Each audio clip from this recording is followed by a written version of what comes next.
You know that specific kind of dread where you unbox something you saved up for and by day 10 you already know deep down that you screwed up? I've had that feeling more times than I'm comfortable admitting on camera.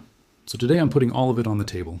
Every bad purchase, every software decision that made my life harder instead of easier, every piece of hardware that looked incredible in the marketing photos and turned into an expensive paperweight the second I actually tried using it as a Linux daily driver. Because here's the thing, nobody warns you about before you switch to Linux. It's not just an operating system, it's a filter. It ruthlessly exposes every product that was only ever designed to work inside somebody else's walled garden. And it does it without mercy.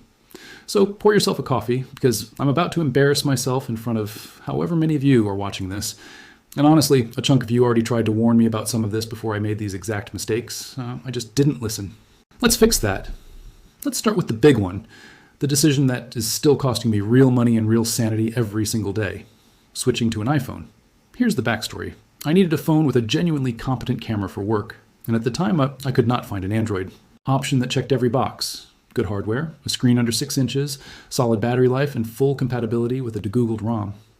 That combination genuinely was hard to find a couple of years back. Pixels were the obvious answer on paper, but Pixels have carried a rough reputation for hardware reliability. Screen issues, modem complaints, overheating reports that keep showing up in long-term owner threads. So I panicked, grabbed an iPhone, told myself it was temporary, and here we are, years later, still stuck. Living alongside a Linux desktop with an iPhone in your pocket is an exercise in low-grade frustration. KDE Connect technically exists for iOS, but it's a shadow of what you get on Android. File transfer is unreliable, notification sync is inconsistent, and background operation barely functions, because Apple's sandboxing won't allow the kind of persistent background processes Android has offered natively for years. Want your photos to sync automatically to your Linux machine? Forget it, unless you're actively charging the phone with the app open, staring at it, fingers crossed. And the software reliability side of things has genuinely gotten worse for me, not better, the longer I've owned it. Face ID randomly fails on a blurred lock screen and forces a relock. The CM occasionally just stops being detected until I reboot the whole phone. Performance has visibly degraded since I bought it. And yes, I know what some of you are thinking, and I remember when the EU forced Apple to open things up in 2024 under the Digital Markets Act. Alternative app stores, third-party browser engines, real interoperability, all promised on paper. In practice, as of mid-2026, that promise has mostly evaporated. Independent advocacy groups tracking this closely have documented that no browser vendor has actually managed to port a real alternative rendering engine to iOS in the EU well over a year after Apple technically opened the door, with Apple itself claiming at a recent DMA workshop that it doesn't know why. Despite critics arguing Apple knows exactly which technical barriers, it has left in place and has simply chosen not to remove them. There's still no functioning Firefox with its own engine, or Chrome with Blink equivalent, competing with WebKit for the average EU user. And the openness Android has offered natively for over a decade still isn't close to being matched. It was a genuinely promising regulatory win that mostly evaporated the moment nobody outside the industry press was still watching. Scarlet iOS. So where does that leave me? Moving back to Android, full stop, and this time doing it properly with a de-Googled ROM instead of half measures. I've spent the last few weeks actually researching this the right way instead of guessing, and the landscape in 2026 genuinely looks different than it did when I first made this mistake. Graphene OS is still the gold standard for hardened security. Hardware memory tagging, a sandboxed version of Google Play for the handful of apps that need it, full bootloader relocking. But it remains tied almost exclusively to Pixel hardware, which brings back that original reliability concern I had. In the first place, Calyx OS has quietly become the more realistic daily driver option for people like me because it ships with micro-G pre-configured, meaning push notifications and most apps just work without you fighting the system constantly while still stripping out the Google telemetry layer entirely. Current comparisons from this year consistently frame it exactly that way. Graphene OS as the security-first winner for users who prioritize maximal hardening, and Calyx OS as the pragmatic choice for users who want a familiar, more feature-rich, de-Googled experience with broader device flexibility. And if I want a turnkey option, without building anything myself, Marina phones running EEOS are apparently the closest thing to an it-just-works de-Googled experience on the market right now, hardware and software sold as one package. Factually, I'm leaning Calyx OS on a supported device because I genuinely don't want to fight my phone every single day, just to prove a point. About security purity, I'll take the hardware compromise. It's not that important to me anymore compared to actually owning my own device again, which, if you've made it this far, you can probably already tell is going to be the theme running through this entire video. And speaking of devices that pair with an iPhone and somehow still manage to let you down anyway, let's talk about the AirPods next, because these might genuinely be the worst hardware purchase on this entire list, and that's saying something. 2 years in, the battery life on these AirPods has cratered to roughly an hour on a full charge, and the case itself barely holds a charge of its own anymore. The microphones have degraded to the point of producing genuine fizzling distortion anytime I try to record a voice message, which, for someone who talks into a microphone for a living, is a special kind of insulting. They regularly fail to pair correctly too, dropping one earbud's connection while the other stays live, leaving me standing there looking like I'm having a stroke trying to figure out which ear is supposed to be working. And they still charge over Lightning, meaning I'm carrying around one extra cable in a world where literally everything else I own has standardized on USB-C. Here's a detail that gets almost no coverage anywhere, and I want to be careful how I frame it, because I'm not trying to start a panic. Wireless earbuds worn directly in the ear canal for hours a day are consistently ranked among the higher exposure categories when it comes to RF and EMF proximity concerns, according to independent testing groups that measure SAR values on in-ear devices. That doesn't mean you should throw yours in the trash tonight. It means know what you're buying and maybe don't wear them for 6 straight hours the way I did for over a year without thinking twice about it. Now let's talk about the trap that catches almost everybody eventually: fitness trackers and smartwatches. I owned a Galaxy Watch Active 2 for a while back when I was still on Samsung, sold it, and then picked up a Fitbit Inspire 3 thinking I'd learned my lesson and gone smaller and simpler. I hadn't. These devices get sold to you as tools for self-improvement, and for a genuine subset of people, they actually work exactly like that. For me, they became something closer to a second job I never applied for. The notifications piled up on my wrist constantly, so I disabled most of them, which immediately killed one of the main reasons to own the thing in the first place. No. More buzzing meant no more urge to check my wrist mid-conversation. Fine, at least that's socially acceptable now instead of just rude. But the deeper problem never actually went away. Charging yet another device every single day. I already juggle a phone, headphones, a laptop, a tablet, controllers, a wireless keyboard and mouse, even studio lights and a microphone. Adding one more thing to the nightly charging rotation isn't a minor inconvenience. It's death by 1,000 cables. But the real damage, the part that actually hurt, was psychological. These devices exist to compare you against yourself and against everyone else, constantly, relentlessly. Forgot your daily walk? Here's a gentle little nudge reminding you that you're falling behind. Did fewer steps than last week's best day? Here's a graph making absolutely sure you know it. Worked out for 90 minutes and burned real, meaningful calories, but only hit 4,000 steps? Doesn't matter. The device still nags you because it was never measuring effort. It was measuring a number somebody in a product meeting decided mattered more. I'm not saying this to dunk on people who genuinely thrive with that kind of quantified feedback loop. Some people need exactly that kind of structure to stay motivated, and more power to them, sincerely. For me, it did the opposite.